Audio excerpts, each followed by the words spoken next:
But maybe like Atlanta, right? Like more like Atlanta, like a little bit of sea, but a little bit also the naturalism of Africa, which you get like in Timma. Right. You get in not. Would you say the claws too much? More like Timma. But the Quaddy, huh? Greater Accra. Okay. Yes, but not Accra. Right. Accra is too busy. That traffic would kill me. I would be crying. I understand, Miss Sandra. And you're gonna get your heart desires. Yeah. Because you deserve it. Yeah. And you're such a lovely lady.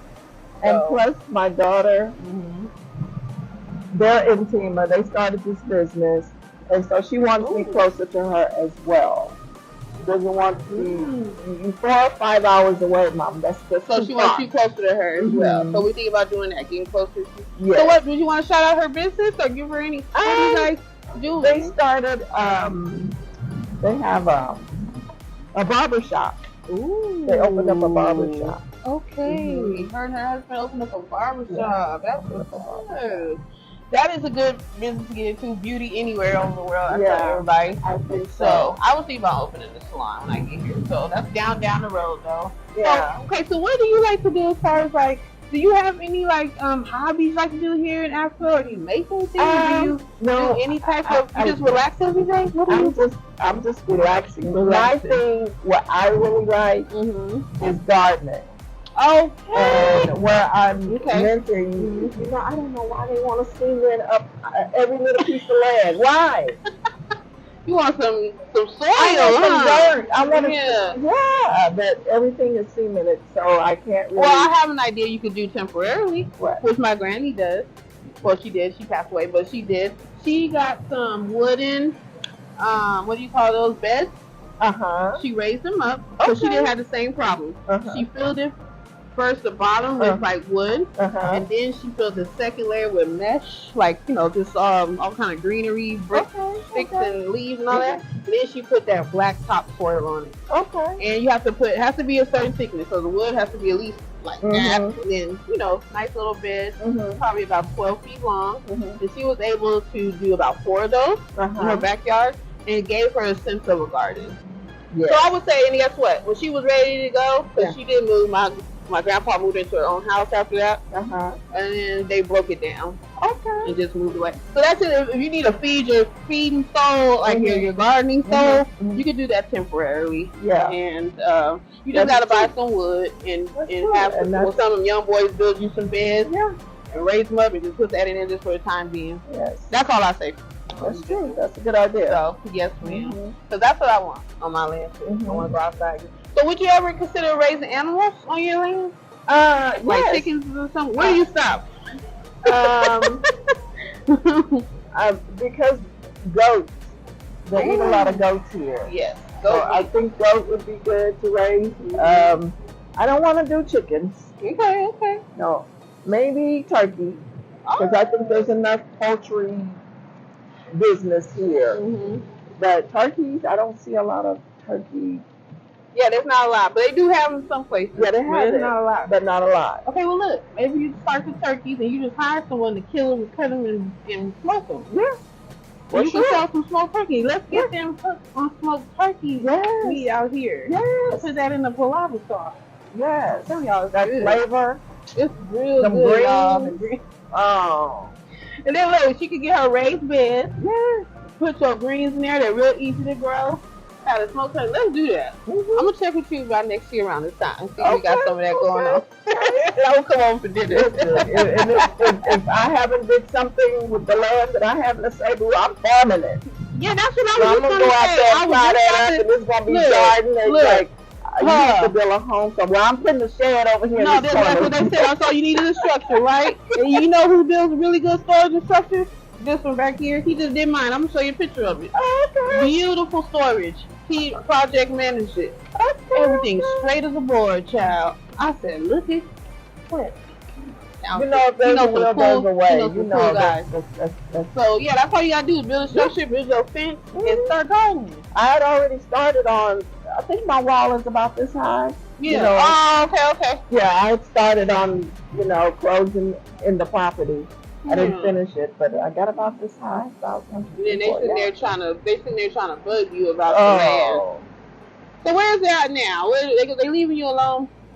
Oh no, I don't even hear from those people at all. Hear, but you still own it and everything. Right? Oh yeah. Do they still garden on it? No, there's nothing being done to it. You just feel not like going there and building. Well, because my daughter wanted me closer to her in Tima. Mm-hmm. So that was the reason why I was like, no, I don't want to be way out here. It's too far. If something was made to happen, I'm 4 or 5 hours away. Mm-hmm. So that's why I was saying I want to get a little closer. I see what you're saying. Okay. All right. All right. Well, we're gonna. Is there anything else you wanted to share with us, or talk about, or let us know about Miss Sandra? Nah, I'm not that complicated. It's not that much to me to, no. Thank you for sharing. Oh wait, I do have a question. Okay, so what would you tell the diaspora in America right now that is either in pain, hurting, depressed, don't want to be there, and don't really know? So they click through YouTube all the time. Mm-hmm. And what would you tell them? Like, some people think, I can't leave because of this, I can't leave because it's always an excuse, right? Right. So what would you say to some people that's thinking like how we used to think before we came? I would tell them to really keep their options open and keep an open mind. Don't be negative about making this a reality if this is really what they want. Come and visit. Mm-hmm. Come and see for yourself if this is a good fit for you, because it may not be a good fit for everybody. Mm-hmm. And that's what I tell my friends and family. I'm not encouraging you or, saying that you should come and live in Africa. Yeah, it's not. You come and see. Right. If this works for you, if it feels right, if it fits, mm-hmm. then you'll find a way to make it happen. Yeah. Absolutely. Now, what I was angry about, I don't know if you feel this way, that I just feel like the way media and education-wise, you're going to school and just growing up around other African Americans as well, that I wasn't told the truth about Africa. That Africa was brought to me on a platter of ills and slavery. Just everything bad, like it's poor. Yeah. I ain't got this. I literally didn't know it was. Like, okay, so when I'm in America, I feel like a black hairstylist. Mm-hmm. And then when I go into a shop, sometimes I'm like, man, I hope they're not going to be racist in here. Or I hope they're not going to be. So here, I just feel like a hairstylist. Mm-hmm. I just feel like a woman. I don't feel like because my people is everywhere. They work everywhere. Mm-hmm. So that's the difference for me. Is that I feel more comfortable about being in my own skin. Exactly. I'm on my money. My people's on the money. Yes. You know what I mean? Yeah. I get it. And I feel the same way, too, when I'm out and about. I'm not looked at as a black woman. Right. I'm not judged just because of the color of my skin, because everybody else around me is looking like me. Yeah. So I don't stand out. I don't feel until I open my mouth and start talking, and then they're like, oh well, that's another story about the American part. So they look at us still like white people. Yeah, baloney. And, what's the other word they call? It says bronies. Yeah. And, I don't know, all kinds of stuff, white lady and all that. We're not y'all, but no. I guess they'll be talking different. So, but yeah. But yeah. But the comfortability of just being accepted and not feeling like, in certain places in America, I don't care who you are.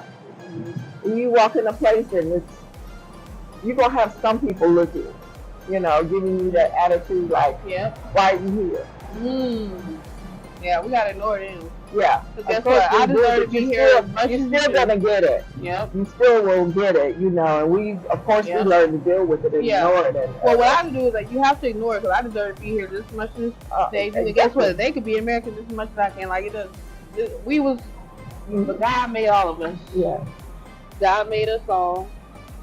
Ain't nobody no better than nobody in no region. That's what I feel. I have this much right to enjoy this sun and this from anywhere in the world. So we are separated by different countries, but God made all of us. Right. He didn't tell us we couldn't go here and there. Yeah. So we just got you gotta ignore it. But for the most part, Africa is beautiful. Yeah, it is. And I feel more at home here. So it's not enough to kick me out, basically. Oh, no. Yeah. So what I want to tell the people is just don't let American media tear you away from at least visiting. Sometimes I get a little angry that I waited till I'm in my late 30s to come, and I didn't really know. But I said, you know what? At least I do know now. and I came, and I'm happy that I came and I experienced Ghana and Africa. And I'm not done. Have you been to any other countries? Not yet, but I'm looking forward to it. I do want Which one do you want to go to? I want to go to Egypt. Oh, I want to go see the pyramids and experience that. That's on my list. All right. Top of my list. And then after that, Tanzania. Kenya. You know, the president took away the visa. I know. Yeah, you don't have to have a visa to go to Kenya. Yeah. Which I wish Ghana would do that too. I wish they would too. That would be amazing. Okay, Ms. Sandra, well, thank you so much for being on Coco Strands TV and sharing your experience here in Ghana. We're going to call this one the good, the bad, and the ugly. Okay. Everywhere has its problems, but everywhere also has its beauty. So I appreciate you being candid about your land. And we're going to manifest and hope that they get more organized and get it together for the future. Right. Okay, and I'm sorry that happened to you. Oh, but it's a learning curve. It's okay. It's okay, because God has a better plan for you. That's all. For sure. Okay, you guys, say goodbye to Miss Sandra. Bye. Thank you. Make sure you comment, subscribe, and like. Okay guys. Bye. Bye. And we out.